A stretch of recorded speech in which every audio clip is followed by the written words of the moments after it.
Hello, my name is Andrea Richardson, and this is my program standards summary, culminating all the aspects of my master's and school leadership journey. This presentation will look at what I, as direct field experience candidate, have learned, understood, and applied for my coursework and hands-on experiences as they align with the 6 ESLIC standards. Standard 1 states, an educational leader at the building level applies knowledge that promotes the success of every student by facilitating the development, articulation, implementation, and stewardship of a vision for high expectations of learning that is supported by all stakeholders. I chose to picture a featured text from my coursework that pertains to each standard. For Standard 1, I chose the text, Action Research, Improving Schools and Empowering Education by Craig A. Medler. This text was used in our inquiry and research class and truly helped me to see the importance of advancing learning and instruction through research. It also allowed me to see how important it is to let data drive decision making. Some other coursework that I participated in pertaining to Standard 1 includes Curriculum and Instruction for Administration and the Principal as Assessment Leader. Through these classes, certain principles were reinforced. 1, that data must drive decision making. 2, collective efficacy from staff versus compliance is needed to promote success and student achievement. And then 3, as an administrator, you should always be asking yourself, is this something that will be able to be continued and sustainable long term? Because sustainable growth is the key to continual improvement. Some activities that I took part in for this DFE would include, number 1, being a part of the school visible learning team, which focused on helping students to take accountability for their own learning, understanding why they're learning what they are and how it applies to the real world. Another area was that I was the Mentor Monday coordinator. This is a piece of our building improvement plan that I have taken on to help facilitate and organize. Number 3, taking part in our school building leadership team, which helps to bring about concerns of the school to other teacher leaders and administration and to help for problem solving and providing solutions that will improve problem areas as well as promote school goals and initiatives. And then last but not least, organizing and implementing a school-wide career day to further promote building goals of college and career readiness for our students. Standard 2 states, an educational leader at the building level applies knowledge that promotes the success of every student by advocating, nurturing, and sustaining a school culture and instructional program conducive to student learning and staff professional growth. The text featured for Standard 2 is Curriculum 21, Essential Education for a Changing World by Heidi Hayes Jacobs. This text was used in our curriculum and instruction class, and it helped me to accept the need for education to continually be improving and changing along with technology and other skills needed for our students in the constantly changing world around them. Students must be constantly growing in their abilities, knowledge, and skills, and so must school staff members. Knowledge is power, and learning should be continual. Some other courses significant to this standard include Student Services, Climate and Programs, and Educational Leadership Technology in support of teaching and learning. It was through these classes that I gained a greater understanding that building leaders drive school culture. When a school leader has high expectations, high achievement takes place, and 21st century students need instruction that meets college and career readiness standards and expectations.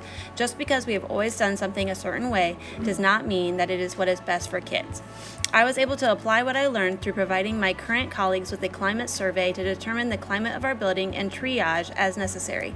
I was also able to be a leader in my building in implementing our new school learning management system to be used district-wide.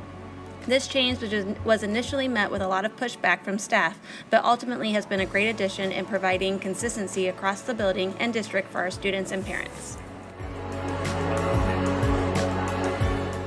Standard 3 states, an educational leader at the building level applies knowledge that promotes the success of every student by ensuring management of the organization, operation, and resources for a safe, efficient, and effective learning environment. The featured text for this standard is Failure is Not an Option, 6 Principles that Advance Student Achievement in Highly Effective Schools by Alan Blankstein. It was covered in the MSSL course, Organizational Health and Performance. It was through this class, as well as student planning, operations, and finance, that my understanding of the importance of organization, time management, and fiscal responsibility were reinforced.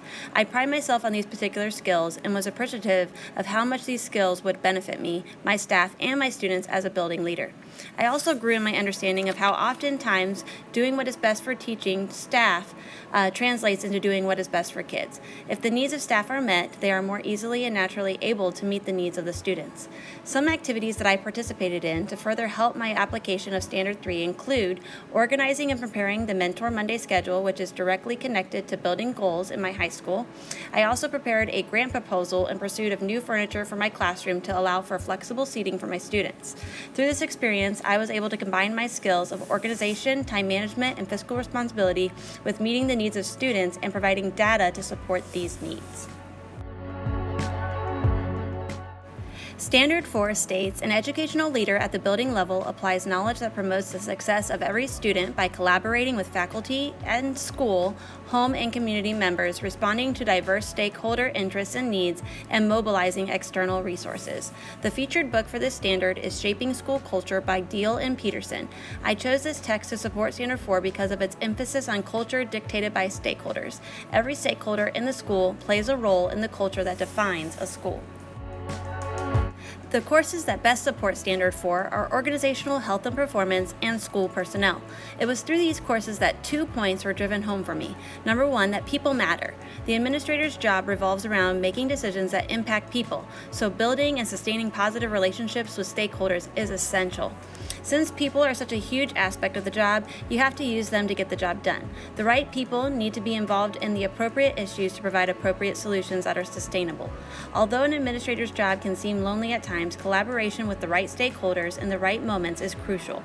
Some ways that I was able to apply this learning and understanding in my activities include PLC planning and leading, attending and participating in school board meetings, interacting with patrons at school events, and organizing activities that connect students with community members, such as our career day. We also did job shadows and college visits as well. And then also supervising student activities like homecoming dances, sporting events, and more. Standard 5 states, an educational leader at the building level applies knowledge that promotes the success of every student by acting with integrity, fairness, and in an ethical manner. The featured book for this standard is Ethical Educational Leadership in Turbulent Times by Joan Poliner Shapiro. I chose this text, the main text used in our Ethical Building Leader course, because oftentimes as a leader, the easy way and the right way of doing things are different. It is not always easy to act with integrity and fairness, but the results are often better and lead to sustainable, positive change. Aside from the Ethical Building Leader course, the Legal Issues of School Leadership course also aligned well with this standard. Through these courses, I became more aware of potential moral and legal consequences associated with leadership decision making. I also learned the importance of promoting school justice and how great a responsibility it is of the leader to demonstrate a high value and appreciation for democracy, equity, and diversity among staff and students. I was able to apply my learning and understanding through talking with my administrators on legal issues that are prevalent in our schools, such as truancy and drug use. I was also able to participate more deeply in special educational matters. Many of these affect our students through IEPs and 504 plans. All students can learn and are capable of growth. Fair does not always mean equal.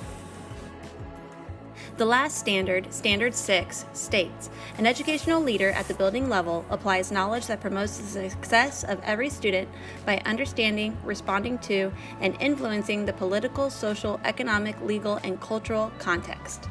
The text that I chose to highlight here is The School Law and Public Schools, A Practical Guide for Educational Leaders by Nathan L. Essex. This was the main text for the Legal Issues of School Leadership course, which focused on understanding how the law impacts our schools and the decisions that we make as building leaders. This course, along with student services, climate and programs, and school personnel, emphasized the importance of being aware of law and legal implications of decision making. We were taught about the various methods of policy to confer with as needed, as well as reminded that although leadership can sometimes seem lonely, you need to rely on those around you with expertise for support. Through these courses, I gained greater understanding of federal and state laws, the significance of board policy as school law, and the purpose and need of employee handbooks and codes of conduct. I now understand why due process is crucial to school discipline and legal action, as well as have a basis for the laws that govern those with disabilities.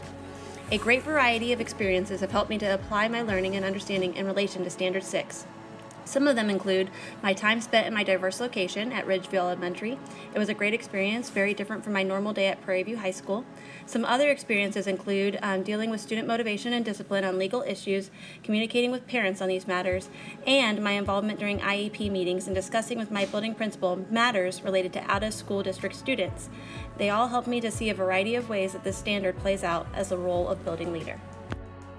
In conclusion, the process of getting my master's in school leadership and completing this DFE process has helped me to realize that although I am passionate about school leadership and do plan to pursue it in the future, I really love where I currently am in life.